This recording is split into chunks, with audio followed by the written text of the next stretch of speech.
আসসালামু আলাইকুম। আপনারা সকলে কেমন আছেন? আমি ভালোই আছি। আমি মাছের দিয়ে বাগুন দিয়ে ভুনা করবো, আলু দিয়ে। আমি হলদি দিনু, পত্তে দিনু, নুন দিনু দিয়ে ওই মাছটা আর বাগুনটা আলুটা মাখে নিয়ে কড়াইটা হাঁসের ওপর দিয়ে গরম হতে ওই গরম তেলের মধ্যে মাছটাকে ছাড়িয়ে দিন। তারপরে মাছটা ভাজে তুলে নিয়ে, আর যে পেঁয়াজের দাম বাড়িছে এখন ইনকে করে আন দিলে দেখবেন যে ভালোই হবে। তারপরে মাছগুলো তুলে নিয়ে ওরই মধ্যে এখন ওই যে বাগুন মাখে থুইছে যে হলদি দিয়ে নুন দিয়ে পড়তে দিয়ে সেই বাগুনটাকে ছাড়িয়ে দেবো ওই তেলের মধ্যেই। তারপর বাগুনগুলো দিয়ে উল্টে পুল্টে তো ভাজবো অবশ্যই।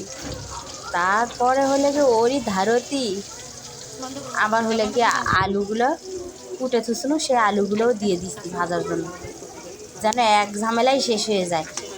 আবার বাগুন তুলে না আলু দেওয়া লাগবে, তো সাইডে দিছি হয়ে গেছে। তারপরে উনকাই তুলে নুনু আলুগুলা, তারপরে দেখি বাগুনগুলা আর না হওয়া লাগবে আর উঠতো না। আমার চুলাত আজকে আবার গ্যাস নাই, 2-3 দিন ধরে গ্যাসের একটু সমস্যা দিয়েছে, গ্যাস চুলায় জ্বলে না। রাতের 8টা বাজে তারপরেও চুলায় গ্যাস নেই। তারপরে যাই হোক বাগুনগুলো আবার না উল্টে পুল্টে ভাজবো, ভাজে ভুজে তুলে নিয়ে ওই তেলের মধ্যে আবার পেঁয়াজ ছাড়িয়ে দিচ্ছি। কিপটে মানুষ তো উত্তুকোনা তেল দেই করি, উত্তুকোনা পেঁয়াজ দেই করি। তারপরে ওরই মধ্যে হলে গিয়ে পেঁয়াজগুলো ভাজতে ভাজতে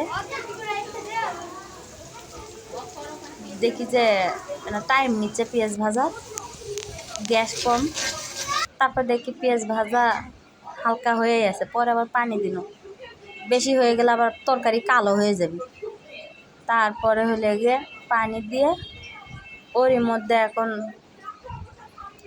আদা রসুন বাটা, তারপরে পত্তের গুঁড়ো, তারপরে নুন, তারপরে হলে গিয়ে হলদি দিয়ে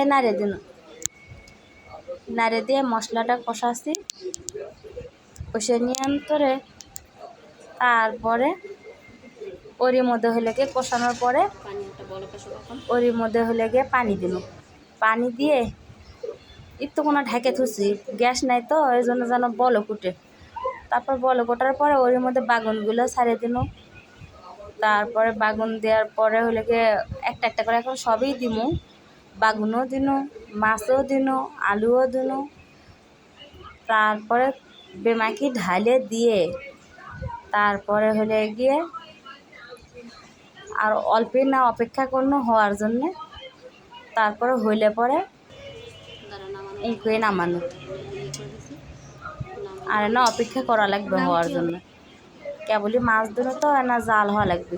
তারপরে হলে এদের নামিয়ে আনতে দেখেন কেঙ্কা হচ্ছে।